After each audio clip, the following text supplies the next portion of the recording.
Bonjour à toutes et à tous. Au nom de Force ouvrière, je veux d'abord m'adresser devant vous aux députés. Vous allez entamer le débat sur le projet loi travail.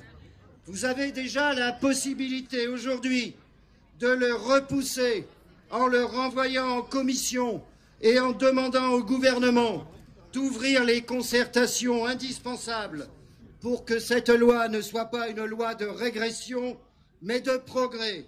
Aujourd'hui, on en est très loin. C'est pourquoi Force ouvrière réclame son retrait. Ce projet de loi n'est pas équilibré. Il est destructeur de droits sociaux et correspond toujours au principe non démontré et dangereux, selon lequel, pour que l'emploi redémarre demain, il faut licencier plus facilement aujourd'hui. En renvoyant la négociation dans l'entreprise, en supprimant la négociation nationale de branche, ce projet de loi conduirait à accroître les inégalités et la précarité, à favoriser le dumping social, à fausser encore plus, au nom du néolibéralisme, la concurrence. Imaginez demain une PME en situation de sous-traitance vis-à-vis d'un donneur d'ordre. Aujourd'hui, cette PME, si un accord de branche a été signé, doit respecter, par exemple, le taux de majoration à 25% des premières heures supplémentaires. Demain, si le projet de loi passait, elle aura des pressions pour le baisser à 10%. Pour un SMIC, c'est 20 € de moins par mois. D'ores et déjà, avec le crédit d'impôt compétitivité emploi, on sait que certains donneurs d'ordre exigent de leurs sous-traitants des baisses de prix. Qui plus est, ce projet de loi remettrait en cause la liberté de négociation, c'est-à-dire la possibilité de réaliser un minimum d'égalité de droits entre l'ensemble des salariés, ce qui passe par ce qu'on appelle la hiérarchie des normes. D'aucuns célèbrent aujourd'hui les 80 ans du Front populaire, mais ils risquent de le faire de manière schizophrène. En effet, ils s'apprêteraient à mettre fin à une des conquêtes de 1936, à savoir la mise en place de la hiérarchie des normes. C'est en effet, après le mouvement et les grèves de 1936 et les accords Matignon, qu'une loi du 24 juin a introduit le principe de faveur. Cela signifierait qu'après avoir trahi Jean Jaurès, il trahirait Léon Blum. Alors, et maintenant je m'adresse à vous, vous qui êtes sur cette place, à quelques encablures de l'Assemblée nationale. Au-delà de quelques perfidies journalistiques, le combat que nous menons, 4 syndicats de salariés, 3 syndicats d'étudiants et lycéens, n'est pas un combat de posture.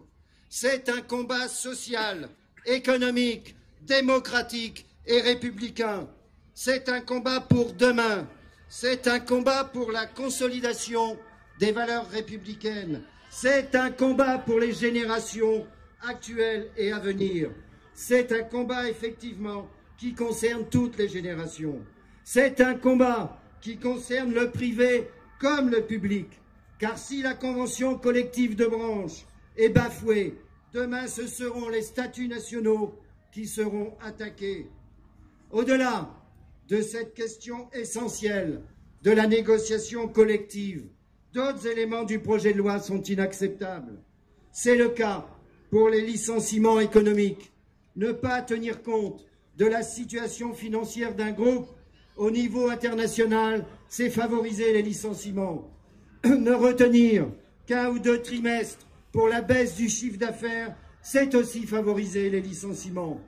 C'est aussi le cas pour la mise en place possible de référendums qui non seulement court-circuiterait les syndicats, supprimerait le droit des positions, mais aussi accroîtrait les tensions dans les entreprises. Si jamais le gouvernement avait recours à l'article 49.3, ce qui signifierait qu'il n'a pas la majorité, alors qu'il ait le courage d'arrêter les débats et de soumettre le projet au référendum des Français.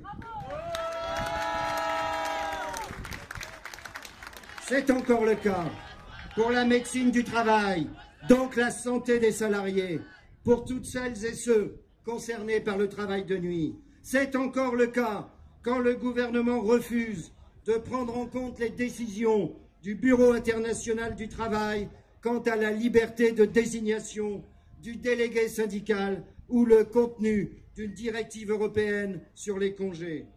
Les nouveaux droits sont repoussés, les droits actuels sont rognés. Aujourd'hui, 3 mai 2016, les députés entament un débat que je qualifie d'historique. Où il se situe dans la lignée de la République sociale, où il bascule dans le corporatisme, le néolibéralisme et la régression sociale, où il se gâtasise, où il se socialise. Mes camarades, quand on a un droit, on se bat pour le défendre et l'améliorer. On ne courbe pas les chines, on reste debout. Nous sommes comptables de ce que nos anciens ont obtenu et conscients de nos responsabilités pour les futures générations. Alors restons mobilisés, mobilisés pour exiger le retrait du projet de loi travail, mobilisés pour l'espoir. Jamais Force ouvrière n'acceptera l'inversion de la hiérarchie des normes. Et comme le disait Jean Jaurès dans son discours à la jeunesse, le courage, c'est de chercher la vérité et de la dire. C'est de ne pas subir la loi du mensonge triomphant qui passe et de ne pas faire écho de notre âme, de notre bouche et de nos mains aux applaudissements imbéciles et aux huées fanatiques. Alors on continue en interpellant les députés dans les jours à venir et en étant prêts à répondre à d'autres initiatives que décideront les 7 organisations dans l'action. Aujourd'hui, exiger le retrait du projet de loi, exiger le respect du principe de faveur, c'est faire preuve de courage, de détermination, d'espoir et de progrès.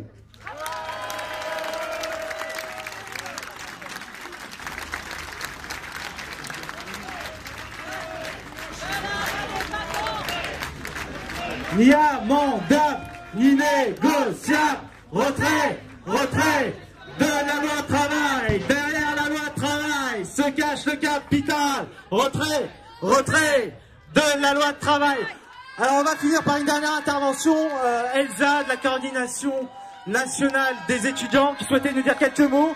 Elle m'a promis d'être assez synthétique et je sais qu'elle tient parole. À toi Elsa.